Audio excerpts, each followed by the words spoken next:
Tonio, il habite dans la ville verticale. Il a 11 ans. Il vit dans la résidence Les Alcions avec sa maman. Sa maman, elle travaille à l'hôpital, en poste. Alors, il se retrouve assez souvent tout seul. Bon, ça le dérange pas parce que quand il est tout seul, ça lui laisse de la liberté. Comme ça, il peut faire les 400 coups. Dans la résidence Les Alcions, il y a un souci, c'est Monsieur Gringoire. C'est le concierge. Il n'est pas drôle du tout, lui. Les enfants, ils n'ont pas le droit de jouer dans la pelouse, ils n'ont pas le droit de courir dans les couloirs, c'est tout juste s'ils ont le droit de faire du bruit dans les appartements. Et quand Monsieur Gringoire voit Tonio passer, il a toujours un petit mot, une gronderie à lui jeter au visage. Ce soir, maman est partie travailler. Alors Tonio, il a fait cuire ses pâtes, il les a mangées, il a fait ses devoirs... Et il s'ennuie. Dehors, le vent souffle. C'est la nuit. Les grands arbres agitent leurs silhouettes et ça fait des reflets sur les fenêtres. Tonio, il se dit, c'est peut-être l'occasion ou jamais.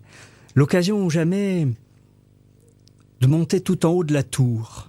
Oui, parce qu'une fois, dans l'ascenseur, il a entendu un voisin qui disait « Quand le vent souffle, en haut de la tour, ça tangue. » Et il aimerait bien monter tout en haut de la tour pour voir comment ça tangue, parce que lui, il habite au 4e étage, appartement 6, et au 4e étage, appartement 6, ça tangue pas du tout.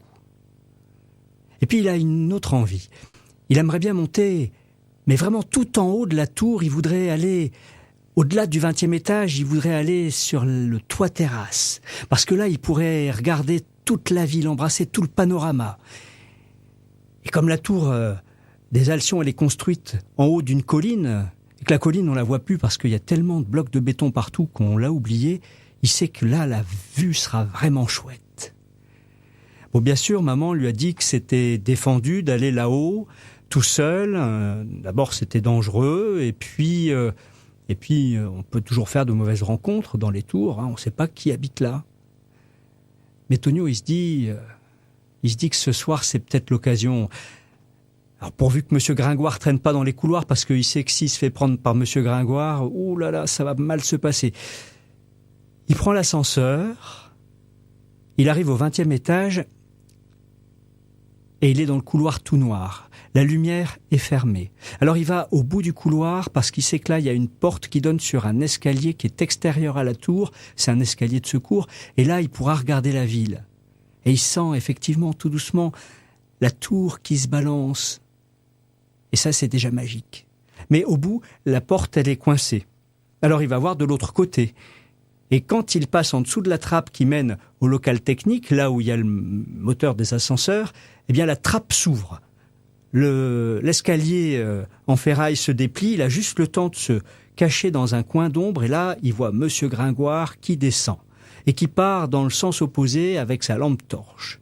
Et là, il se dit, c'est la chance de ma vie, il faut que j'en profite. Alors hop, il se glisse furtivement, il monte un à un les degrés métalliques de l'escalier et il arrive dans le local technique. C'est une sorte de vestibule.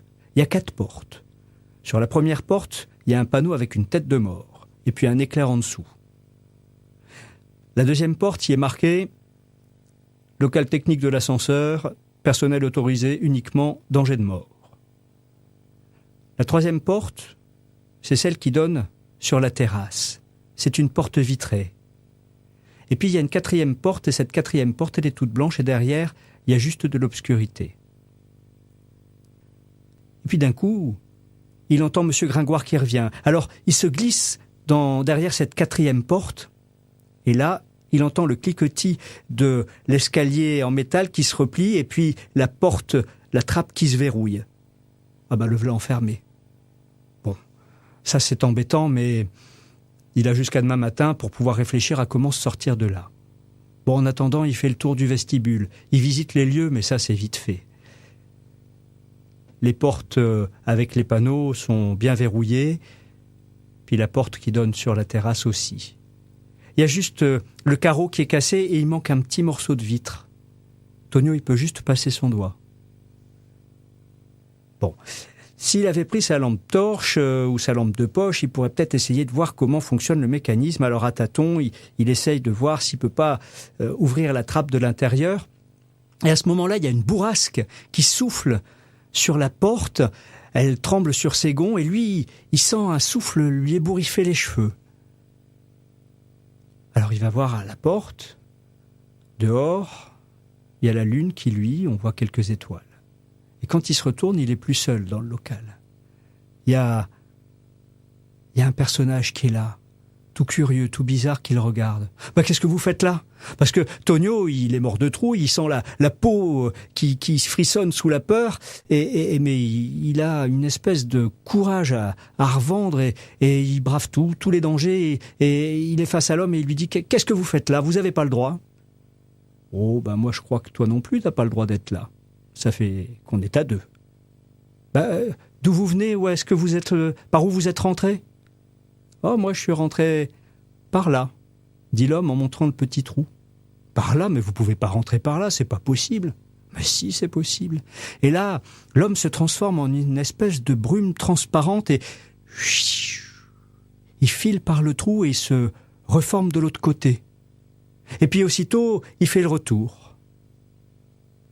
Bon, Tonio, il avait déjà entendu le voisin de l'ascenseur, là, qui avait dit, au dernier étage, il y a un fantôme. Mais lui, il y croyait pas, parce que les fantômes, ça n'existe pas. Ah non, je suis pas un fantôme, dit l'homme. Moi, je suis le vent. Je suis le vent des tours. Qu'est-ce que vous faites là ? Oh, je viens de temps en temps ici pour me reposer un petit peu, quand j'en ai assez de garder mes zéphyrs. Gardez vos zéphyrs, c'est quoi les zéphyrs ?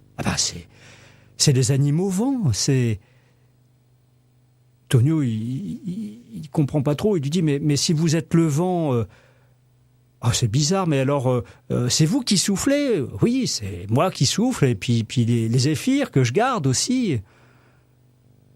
Mais alors, si vous êtes le vent, c'est vous aussi qui créez les tempêtes, c'est vous qui renversez tout sur le passage. Ah non, c'est pas moi, tu sais, les vents, nous sommes nombreux, il y en a de toutes sortes, il y en a des doux, des sympathiques, il y en a qui sont en colère, et parfois qui sont en colère après les hommes, alors ils renversent tout, mais simplement, la plupart du temps, les vents jouent et ne se rendent pas compte qu'ils sont puissants, alors ils arrachent un arbre, et si l'arbre tombe sur une voiture, ils s'en rendent même pas compte.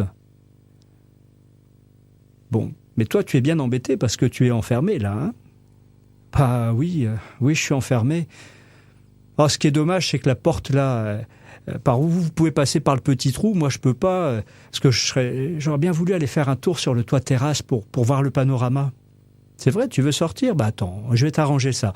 Et voilà le vent qui repasse par le petit trou, il sort, Tonio le voit appeler une sorte d'animal, il siffle. Oui, le vent, ça siffle et ça souffle, et il voit un animal fantastique arriver, une espèce d'animal tout transparent comme ça.